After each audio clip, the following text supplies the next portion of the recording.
حضور غوث پاک کا مختصر تعارف میں عرض کر دوں، آپ حسنی حسینی سید ہیں۔ ہمارا تعلق کسی بڑے کے ساتھ ہو جائے نا تو ہمارے پاؤں زمین پر نہیں جمتے کہ جناب میرا تو تعلق فلاں جو ہے MNA کے ساتھ ہے، فلاں صدر کے ساتھ ہے، فلاں بندے کے ساتھ۔ تو جس کا گھرانہ حسنی حسینی ہو وہ کتنی شانوں والا ہو۔ آپ کا نام نامی اسم گرامی عبد القادر ہے، کنیت آپ کی ابو محمد ہے، لقب آپ کے بے شمار ہیں، محبوب سبحانی، قطب ربانی، غوث سمادانی، محی الدین، بے شمار القابات سے آپ کو نوازا گیا ہے۔ یہ ساری عزتیں، یہ ساری شانیں اللہ کی طرف سے عطا کی گئی ہیں۔ حضور غوث پاک رحمۃ اللہ تعالی علیہ آپ کی ولادت 470 ہجری میں جنان کے قصبہ میں ہوئی اور بڑا ہی تقوی والا گھرانہ آپ کو نصیب ہوا۔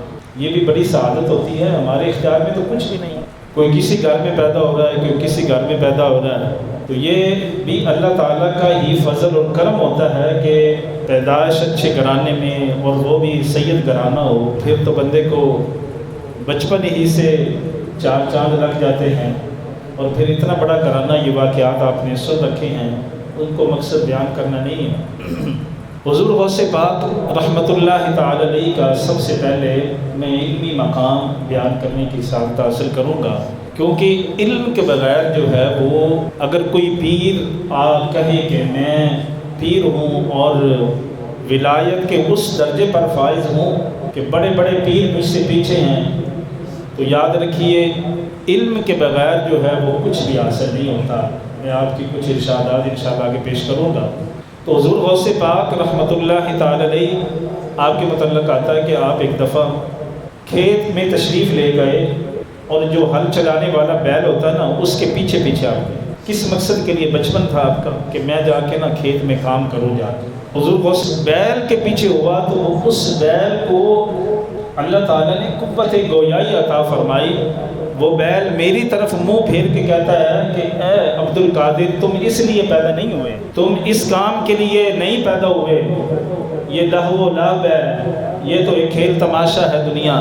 تو حضرت غوث پاک رحمۃ اللہ تعالی فرماتے ہیں کہ میں بڑا حیران ہوا کہ ایک بیل کیسے بات کر سکتا ہے، لیکن اس کا آپ نے اس کو ہلکا نہ لیا اور اس کو یقیناً سمجھا کہ جب یہ بیل کہہ رہا ہے کہ یہ تمہارا کام نہیں ہے، تو حضور غوث پاک فرماتے ہیں میں فوراً گھر واپس آیا اور آ کے اپنی والدہ محترمہ سے عرض کیا، اماں جان میں گزارش کرتا ہوں کہ مجھے آپ جو ہے نا علم دین کے لیے وقف کر دیں۔ میں یہ چاہتا ہوں کہ دین کے لیے آپ جو ہے نا مجھے وقف کر دیں، یہ قربانی آپ دیں۔ تو والدہ محترمہ نے کہا بیٹا بات کیا ہے، کیا ہوا ہے؟ حضور غوث پاک رحمۃ اللہ تعالی نے یہ واقعہ سنایا کہ اس طرح کھیت کے اندر میرے ساتھ بیل نے بات کی ہے اور کہا کہ تم اس مقصد کے لیے نہیں پیدا ہوئے ہو جو تم یہ کام کرنے کے لیے آ گئے ہو۔ حضور غوث پاک رحمۃ اللہ تعالی علیہ آپ کی والدہ محترمہ نے بات کو سمجھا اور جو ہے وہ دین کے لیے اپنے بیٹے کو وقف کرنے کے لیے والدہ تیار ہو گئی اور پھر اس کی تیاری کی۔ کہا جی میں ابتدائی تعلیم آپ نے جنان میں اپنے وہ قصبے میں حاصل کی، اب اعلیٰ تعلیم کے لیے مزید آگے تعلیم حاصل کرنے کے لیے آپ نے عرض کی اماں جان میں بغداد جانا چاہتا ہوں اور وہاں جا کے مزید علوم جو ہے وہ حاصل کرنا چاہتا ہوں۔ حضور غوث پاک رحمۃ اللہ تعالی کو آپ کی والدہ نے تیار فرمایا اور اس تیاری کے اندر واضح نصیحت بھی کی اور اسی تیاری میں 40 دینار آپ کی بغل میں سین گئے کہ بیٹا یہ تمہیں دوران تعلیم کام آئیں گے، اس سے اپنے اخراجات کر لینا۔ اب یہ واقعہ جو میں پیش کر رہا ہوں میری کوشش یہ ہوتی ہے کہ وہی پیش کیا جائے جو مستند ہو، جس سے ایک تو ہمیں سبق حاصل ہو رہا ہو نا، ایک تو سبق اگر اس سے اخذ کیا جا رہا ہے کسی واقعے سے اور وہ بھی غلط تو پھر فائدہ کیا ہوا سنانے کا۔ تو حضور غوث پاک تیاری ہو رہی ہے، اب دینار ہوتا ہے سونے کے سکے، سونے کے سکے 40 سکے جو ہے وہ آپ کی بغل میں سی دیے اور کتنی پیاری نصیحت فرمائی حضور غوث پاک کو آپ کی والدہ محترمہ نے۔ آپ نے فرمایا بیٹا ایک میری بات توجہ سے سن لو، اور اس پر پابندی کے ساتھ عمل کرنا ہے۔ فرمایا کچھ بھی ہو جائے، کچھ بھی ہو جائے، فرمایا سچائی کا دامن کسی موقع پر تم نے نہیں چھوڑنا، سچائی کا دامن ہمیشہ تھام کے رکھنا۔ جب ایسی مائیں ہو نا، اگر گھر میں باپ موجود ہے، ماں موجود ہے، باہر سے کسی نے دروازہ نوک کیا اور کوئی ملنے کے لیے آیا ہے، تو باپ ہی بیٹے کو کہہ رہا ہے کہ جا کے کہہ دو کہ پاپا گھر میں نہیں ہے، یہ کوئی چھوٹی سی بات نہیں ہے۔ کیا ہم اپنے بچوں کو سکھا رہے ہیں؟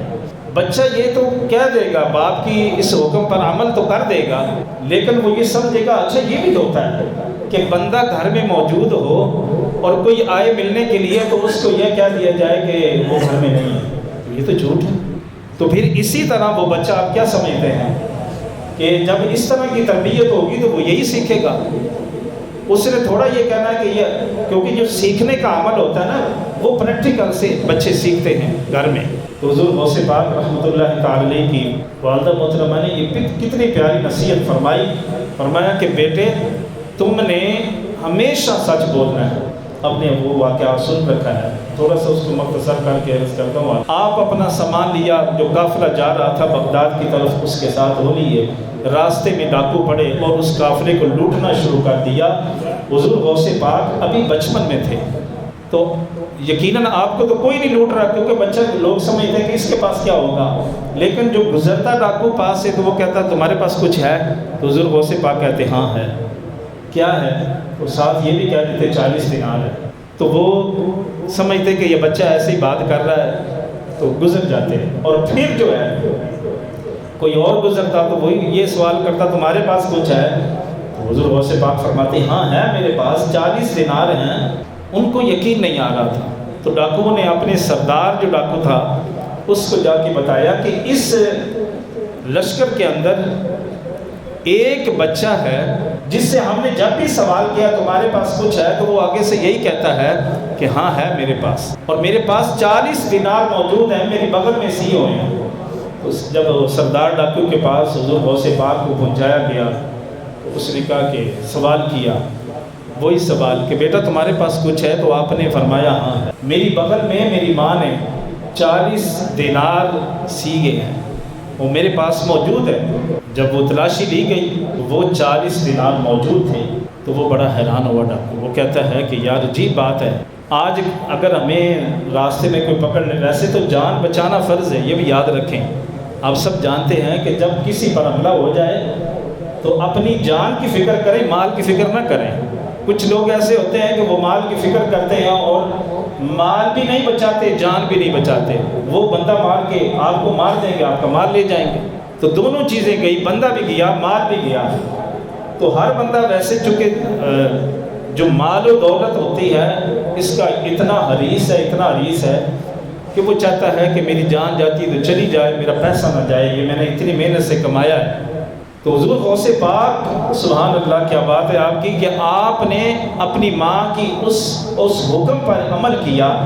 سردار ڈاکو نے کہا کہ بچہ یہاں تو ہر بندہ جو ہے اپنی چیز بچاتا ہے اور تم جو ہے بتا رہے ہو بڑے دھڑلے کے ساتھ کہ ہاں میرے پاس ہے اور ہم نے تلاشی نہیں نکلا ہے، اس میں راز کیا ہے، کیوں تم نے ہمیں بتایا ہے؟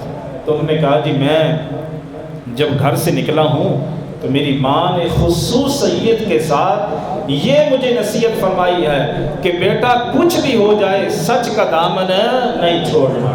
اب سچ کی برکت دیکھیے، اللہ اکبر، یہ ہے نا ہمیں فائدہ حاصل ہو رہا ہے۔ میں واقعہ پیش کر رہا ہوں، سبق حاصل ہو رہا ہے۔ کیا ہے کہ حضور غوث پاک نے جب یہ کہا کہ میری والدہ نے مجھے یہ نصیحت فرمائی، میں اس پر عمل کر رہا ہوں، اب تم نے لوٹنا ہے تو لوٹ لو، تو اس سردار ڈاکو کی آنکھوں میں آنسو آ گئے۔ اس نے کہا تو کتنا اچھا ہے، بچہ ہو کر اپنی ماں کی نصیحت پر عمل کر رہا ہے، اور ہم کتنے نکمے ہیں، اپنے رب سے کیے ہوئے وعدے کو جو ہے وہ وفا نہیں کر رہے ہیں، بے وفائی کر رہے ہیں۔ سردار ڈاکو نے توبہ کی۔ حضور غوث پاک ابھی بچپن ہے، برکتیں دیکھیں، بچپن ہے تو اس نے سچی توبہ کی، اور پھر جتنے بھی سارے ڈاکو تھے انہوں نے آ کے سچی توبہ کی، اور پھر کیا ہوا، سب کے سب جو ہے وہ نیک اور ایک اچھے انسان بن گئے۔ یہ سچ کی برکت ہے۔